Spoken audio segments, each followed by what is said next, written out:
Thank you very much to Juan and to Santiago and Santiago for giving me the perfect segue into the next session, which is indeed the political outlook in Spain. Now I'm going to invite Maria Rosa Rotondo to the stage. She's managing partner for Spain and Portugal at Political Intelligence. And hopefully this is going to make us Brits feel a little bit better about Brexit. And over to you. I wasn't planning to talk about Brexit, actually. Sorry. That's one of the missing points of my presentation. Well, thank you very much to Willem and to Gaming in Spain for inviting me to this conference. To those of you who don't know me, I was advising one of the main players in the market, bwin.com, when the law was being drafted. So after that, I've been for a while out of the gambling sector, but it is, of course, very close to my heart, and it was very important to me personally and also professionally. So I'm gonna give you, this is a European conference, there's people from abroad, even if I'm assuming you're familiar with the political landscape, I will give you some highlights on what's the situation politically in Spain. I'm not going to give you a prediction of what's going to happen. And then we will try to have a closer look on what are the implications for the gambling sector specifically. So what has happened in Spain? On the 10th of November, Spaniards were called to the ballot box again after the failure of Pedro Sánchez, acting prime minister, to form a government resulting from the April elections. All in all, it's been, as Juan commented before, it's been like 4 years without a proper acting government. Spain has passed many months, similar to other countries in Europe, like Belgium. And by the way, this is not often talked about, but indeed it's been difficult for Spain to form a stable government for different reasons. So Pedro Sánchez called elections again with the belief that the outcome will be most favorable for the formation of a stable government, but it turned out it was exactly the opposite. I'm not going to go into detail. You have the presentation, and also you have a lot of newspapers and very sharp analysis. But let's focus on 2 points. The first one is that I'd like you to read the last point on the right hand side. This is the parliament with a bigger representation of nationalist and regionalist parties. We will see what's the impact specifically on the formation of the government and also on gambling. Concerning the big 2 parties, they maintain their relatively strong positions, and we see now the rise of a national populist or far-right party, Vox. The rest of the outcomes was more or less predictable. The result is, as I was saying, a very fragmented parliament, which is now negotiating the creation of the appointment of a new prime minister. This is the evolution of seats for you to see. But what has been the main outcome in practical terms of this new electoral process? Well, this apparently when they hugged, all the photographers and journalists were kind of like, oh, when taking this picture. So basically, for those of you who don't know, this is the acting Prime Minister, Pedro Sánchez, with Pablo Iglesias, the president of Unidas Podemos, the far-left party in Spain. And they negotiated the pre-agreement that Juan, the Director General, was mentioning before. They negotiated a pre-agreement that, surprisingly for all, contained actually a provision on gambling shops. And this might be the first coalition government in Spain under the 1978 constitution. There were other coalition governments before.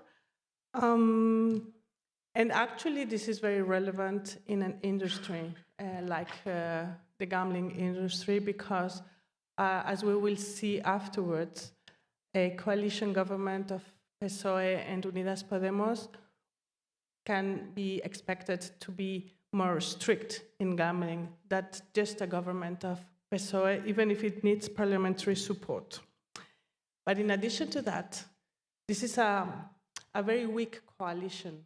So they, as you know, and if you don't know, I can tell you now that, as I said before, they need the support of the regionalist and the independentist parties. Therefore, even if they form a coalition government, this coalition government is not strong enough or might not be strong enough to maintain a stable government and to sustain a reasonable majority in the Congress to pass legislation. What are the next steps in terms of procedure? Well, the first step is will be taking on the 3rd of December. The 3rd of December, the Spanish Parliament will be constituted. This is a constitutional deadline. All the MPs will take their oaths, and there will be discussions for the setting up of the board of the Congress, which is a very important body. And after that, officially, the consultation periods to form a government will kick off. Actually, there are talks that the current negotiations are aiming at voting the investiture of the new prime minister on the 19th of December. So this is pretty fast. In this case, the first vote will take on Monday the 16th. Second vote will take place on Tuesday 17th, and then the final vote will take place on Wednesday. This is pretty fast. If they achieve to gather all the supports they need, we may have a government by Christmas, all of us. If not, if they don't succeed, then the Congress is automatically dissolved and there will be new elections. So what's the impact for you? Juan has mentioned it before, and I can give you some data about it. Since 2015 and until now, gambling and addictions as a whole has gathered a lot of political attention.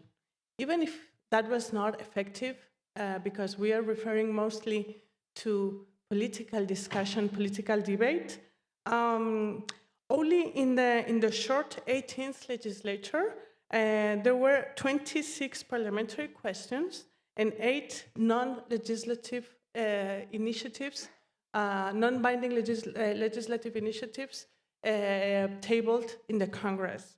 In addition to that, and as you well know, the addictions plan, the National Strategy of Addictions was approved, the strategy covering 2017 to 2024, and also the addictions plan was also approved in the Congress, plus provisions in the state budget of 2018.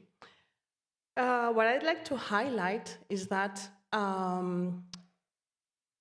gambling is not discussed in terms of how can we grow the market. No, this is not the issue. Gambling addiction, gambling by minors, gambling shops, this is the discussion. And we will have a look. We have done some research on what's the discussion on social networks about gambling politically. And it's all about addictions and minors controls and all that.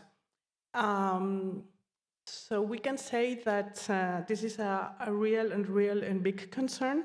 And then the other thing I'd like to highlight is that if you see who presented the non-legislative proposals, we see parties from all the ideological spectrum, meaning that this is not an ideological issue. Politicians are truly concerned. Politicians from all colors are truly concerned. And this means that, there are no clear allies and no clear enemies. We basically are confronting an entire parliament who is concerned, who is truly concerned about gambling. And this is something that you should consider when making your own public affairs strategies. Is this reasonable? Well, a very, very quick Google search, not deep search, not investigation, shows that there's almost a 400% increase in the number of active gamblers.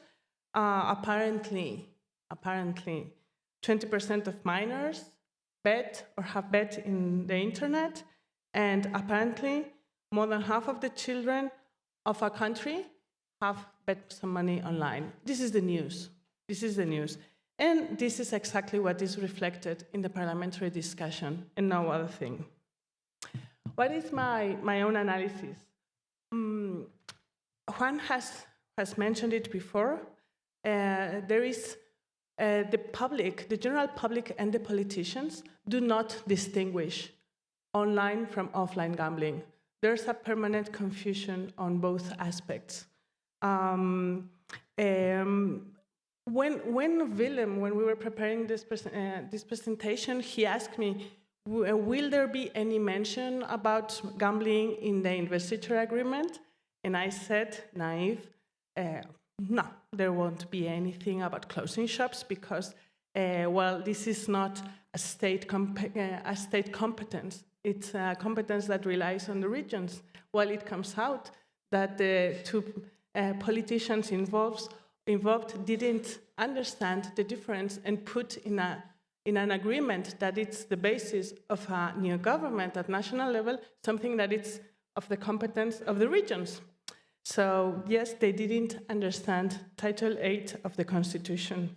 So there are diffuse barriers and there's contamination. There is a mistake, sorry, in the second point. There's contamination of reputation. In my opinion, online gambling is not doing all it can to highlight the importance and the positive aspects, the capacity that technology offers, the good regulation, the stable regime, and all that is not taking advantage of this relatively good framework to make a distinction from betting shops, which are currently the focus of the political attention. And as I said before, the other conclusion that is very easy to reach is that there's, political unanimity. All parties are thinking about approving initiatives and are putting forward initiatives to control in different manners gambling, and specifically, more than gambling, the impact it has on society. So what's the conversation, the online conversation about gambling in Spain? This is the result of our own investigation from political intelligence using social media tools. This is the representative sample of 1,000 tweets, more or less over a week, that we monitored the online conversation. And actually, 30% of the conversation in social networks about gambling is critical. It's critical in terms of it's criticism, not critical, it's criticism. We see again that there's no differentiation between physical and online companies.